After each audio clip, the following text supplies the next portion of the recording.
Good morning. निर्माण GS academy में आपका हार्दिक अभिनंदन है। करंट अफेयर के सेगमेंट के साथ आज 30 नवंबर है और करंट अफेयर का ये सेगमेंट जो है काफी जो है महत्वपूर्ण रहने वाला है। ठीक है, तो देखते हैं और बढ़ते हैं पहले प्रश्न की ओर। पहला प्रश्न है, वर्ष 2025 में वर्ष 2025 में ये 22 नवंबर को G20 शिखर सम्मेलन का आयोजन किस देश में किया गया? In which country was summit held on 22 November 2025? दक्षिण अफ्रीका, ब्राजील, भारत, रूस। ये जो है दक्षिण अफ्रीका के जोहान्सबर्ग में 22 नवंबर को, ठीक है, 22 नवंबर को पीएम मोदी जो है इस G20 शिखर सम्मेलन में जो है शामिल होने के लिए गए। और इस जो सम्मेलन है 2025 का G20 शिखर सम्मेलन, इसका जो विषय या थीम कह सकते हैं वो बेसिकली काफी महत्वपूर्ण है, क्योंकि इसमें क्या है, वैश्विक यानी जैसे एकीकरण, समानता, स्थिरता, यानी इसको जो है एकीकरण, समानता और स्थिरता का जो है थीम के साथ जो है इसकी शुरुआत हुई। भारत ने इसमें क्या है, भारत में अगर देखें तो भारत ने आतंकवाद और आर्टिफिशियल इंटेलिजेंस को जो है संरक्षण और उसके मुद्दे पर जो है बातचीत की, और इसको जो है इसमें G20 शिखर सम्मेलन में इसको जो है मेन मुद्दे में रखा गया। ठीक है, तो नेक्स्ट देखते हैं, भारतीय रेल दुनिया के सबसे बड़े रेल नेटवर्क में किस स्थान पर आती है? Indian rail rank at which position among the world's largest railway network? तीसरा है, दूसरा है, चौथा है और प्रथम है। भारत जो है बेसिकली चौथे स्थान पर आता है। सबसे पहले यूएसए आता है। ठीक है, यूएसए में जो है लगभग 2,21,000 किलोमीटर की रेलवे है। ठीक है, उसके बाद जो है चीन आता है। ठीक है, उसके बाद चीन आता है, उसके बाद रूस आता है। ठीक है, और चौथे नंबर पे जो है भारत आता है, और भारत में लगभग 65,000 किलोमीटर की जो है रेलवे लाइन है। अगर यहाँ पे हम देखें यात्रियों की संख्या के मामले में तो भारत जो है क्या है, प्रथम स्थान पर जो है। और एकल प्रबंध के तहत विश्व का सबसे बड़ा है ये, यानी एकल प्रबंध के तहत भारत विश्व का जो है ये सबसे बड़ा जो है नेटवर्क है। ठीक है, तो वैसे कौन से स्थान पर आता है भारत? 4th स्थान पे आता है। नेक्स्ट देखते हैं, निम्न में से किस देश ने अगले साल से 16 वर्ष से कम उम्र के यूजर्स के लिए सोशल मीडिया पर बैन लगाने की घोषणा की है? Which country has announced a ban on social media for users under 16 year of age starting next year? Bharat है, फ्रांस है, श्रीलंका है, मलेशिया ने जो है वर्ष 2026 से 16 वर्ष से कम उम्र की जो भी आयु के व्यक्ति है उसको जो है सोशल मीडिया पर बैन लगाने की बात की है। ऑस्ट्रेलिया ने क्या किया है, ऑस्ट्रेलिया ने सोशल यूजर्स के लिए जो है एज को जो है डिफाइन करने की बात 2026 से की है। नेक्स्ट देखते हैं, 113वें डेविस कप का खिताब स्पेन को हराकर किसने जीता? Who one the 130 Davis cup by defeating Spain? Germany, America, France और इटली। ये जो खिताब है बेसिकली इटली ने जीता है, लगातार तीसरी बार जो है ये खिताब डेविस कप का जीता है। ठीक है, डेविस कप का खिताब जो है लगातार तीसरी बार, ठीक है, तीसरी बार जो है इटली ने जीता है, और इसका आयोजन भी बेसिकली इटली में ही हुआ है। अगर हम डेविस कप की शुरुआत की बात करें तो डेविस कप जो है इसकी शुरुआत बेसिकली जो है वर्ष 1900 के लगभग जो है ब्रिटेन और यूएसए ने इसकी जो है शुरुआत की थी।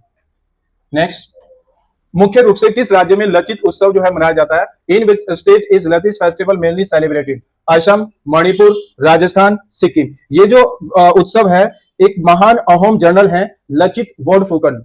ठीक है, असम के अहोम जनजाति के कहिएगा, अहोम जो है पाए जाते हैं यहाँ असम में, और लचित नाम से जो है उनके नाम पर जो है लचित ये बोरफुकन जो है, यानी बोरफुकन, लचित बोरफुकन के नाम पर जो है इस उत्सव का आयोजन जो है असम में किया जाता है। नेक्स्ट देखते हैं, हाल ही में आयोजित पहले ब्लाइंड महिला क्रिकेट T20 वर्ल्ड कप का खिताब किसने जीता? Who one the title of first blind women cricket T20 world cup held recently? ये भारत, श्रीलंका, अमेरिका, नेपाल। भारत ने जो है ये महिला क्रिकेट T20 वर्ल्ड कप खिताब 23 जो है नवंबर को ये अभी आयोजित हुआ, इसको जो है भारत ने क्या किया है, नेपाल को जो है हराकर ये खिताब भारत ने जो है जीता है। ठीक है, इस जो T20 महिला वर्ल्ड कप का जो आयोजन है ये बेसिकली भारत और श्रीलंका की मेजबानी में जो है आयोजित हुआ है वर्ष 2025। ठीक है, नेक्स्ट देखते हैं, 2025 एशियन आर्चरी चैंपियनशिप ढाका में भारत ने कुल कितने पदक जीते? How many medals did India win the 2020 Asian archery championship Dhaka? 8 है, 10 है, 12 है, 3 है। 10 जो खिताब हैं ये बेसिकली भारत ने जीते हैं। और इस जो आर्चरी, एशियन आर्चरी का जो आयोजन अगर आप देखें तो आयोजन जो है बेसिकली बांग्लादेश के ढाका में जो है ये इसका आयोजन किया गया है। ठीक है, 10 खिताब जो है भारत ने 10 पदक इसमें जीते हैं। 24वीं एशियन जो है आर्चरी का ये चैंपियनशिप था, ये 24वें नंबर की है। ठीक है, इसका खिताब 10 जो है इसमें टाइटल भारत ने जीता।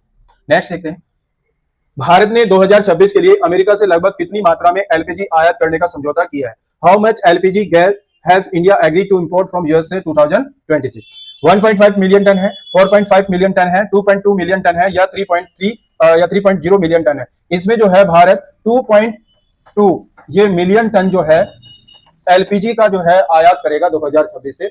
और ये भारत की कुल एलपीजी यानी जो वहन है, जो क्षमता, जैसे 10% जो है जो खर्च होता है उसका लेगा ये इंडिया जो है।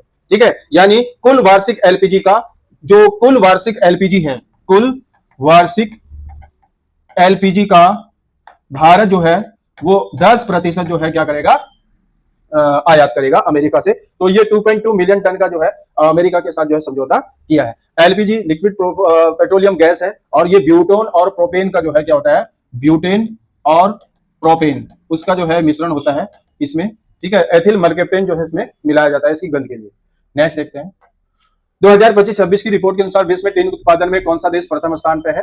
According to the 2025-26 report, which country rank first in the world in tin production?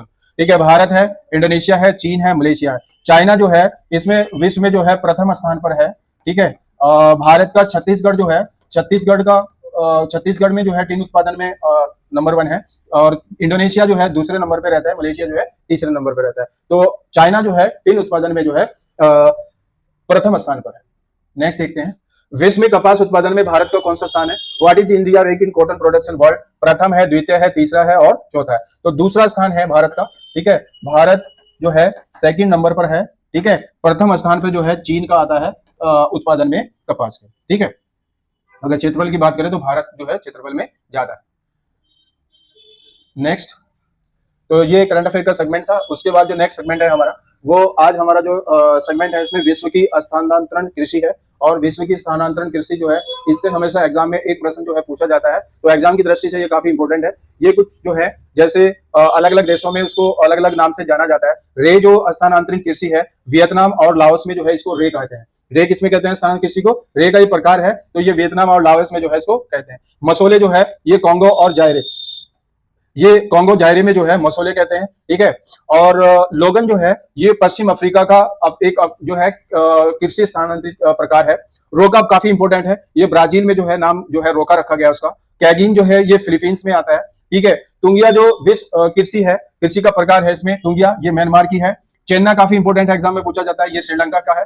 लेदांग also important है, ये जावा में है। तमराई जो है थाईलैंड में है। ठीक है, झूम जो है उत्तर पूर्वी भारत जो है ये झूम कृषि जो है उत्तर पूर्वी भारत की स्थानांतरण कृषि में आता है। तो ये काफी इंपॉर्टेंट सेगमेंट है एग्जाम की दृष्टि से। नेक्स्ट सेगमेंट देखते हैं, नेक्स्ट सेगमेंट है आज जो हमारा इसमें हिस्ट्री सेगमेंट है वो है मैसूर। मैसूर राज्य जो है बेसिकली अगर आप देखें, मैसूर पर जो है रावड़ी वंश का जो है शासन था। रावड़ी वंश के शासन में हैदर अली जो है एक मुख्य किरदार के रूप में आते हैं और एक सेना में सैनिक की हैसियत से भर्ती होने के बाद जो है फौजदार बनते हैं 1755 में डिंडुगल के। ठीक है, और 1761 में जो है ये मैसूर के क्या हो जाते हैं, शासक बन जाते हैं। ठीक है, अपनी प्रतिभा के बल पर। अब क्या होता है, मैसूर की जो ताकत है उसके सामने अंग्रेज जो है आते हैं और अंग्रेजों में प्रथम आंग्ल मैसूर युद्ध, मैसूर यानी मैसूर और अंग्रेजों के मध्य जो है ये 1767 से 69 के मध्य जो है प्रथम आंग्ल मैसूर युद्ध होता है। इसमें जो है हैदर अली अंग्रेजों को जो है परास्त कर देता है। ठीक है, निजाम और मराठों की सहायता से।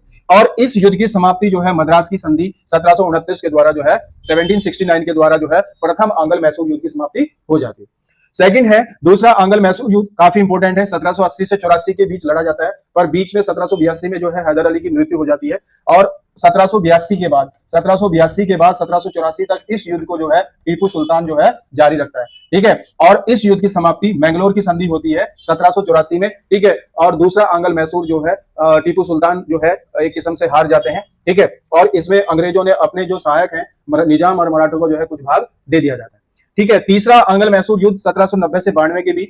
इस समय टीपू जो है काफी जो है इंपॉर्टेंट है। इसमें टीपू जो है 1809 में फ्रांस की क्रांति से जो है यहाँ काफी प्रभावित होते हैं, ठीक है। और वो फ्रांस की क्रांति के साथ साथ जो है पत्र व्यवहार भी करते हैं, जैकोबिन क्लब के सदस्य भी बनते हैं, ठीक है। दिया है जैसे श्रीरंगपत्रम में बादशाह की उपाधि धारण की, स्वतंत्रता का वृक्ष लगाया, जैकोबिन क्लब के सदस्य रहे और फ्रांस की क्रांति से जो है ये काफी प्रभावित हुए, ठीक है। जब ये पत्र व्यवहार कर ही रहे थे, फ्रांस से जो है सहायता मांग ही रहे थे, तो उसी समय जो है तीसरा अंगल मैसूर युद्ध 1790 से 92 के मध्य हुआ। कॉर्नवेलिस जो थे वो ब्रिटिश सेना अध्यक्ष थे और इस युद्ध में जो है टीपू सुल्तान जो है काफी लॉस हो जाता है और उस पर भारी भरकम जो है जुर्माना लगाया जाता है। इस युद्ध की समाप्ति श्रीरंगपत्तनम की संधि जो 1792 में होती है, उस युद्ध की समाप्ति 1792 की श्रीरंगपत्तनम की संधि के द्वारा होती है। अंतिम युद्ध जो चौथा 1799 में लड़ा जाता है, इसमें लॉर्ड वेलेस्ली जो है भारत के उस समय जो है गवर्नर जनरल थे, ठीक है। और टीपू की जो है इस युद्ध में जो है मृत्यु हो जाती है। तो इस प्रकार से जो है ब्रिटिश का आधिपत्य जो है मैसूर में हो जाता है और मैसूर में जो है फिर आरवड़ी वंश के जो है शासक को अंग्रेजों के द्वारा जो है बैठाया जाता है, ठीक है। तो इस प्रकार से ये करंट अफेयर के साथ जो है सामान्य अध्ययन का सेगमेंट है। आशा करते हैं आपको ये सेगमेंट अच्छा लगा होगा, ठीक है। चैनल को लाइक और सब्सक्राइब कीजिएगा, ठीक है। धन्यवाद और मिलते हैं फिर नेक्स्ट वीडियो में।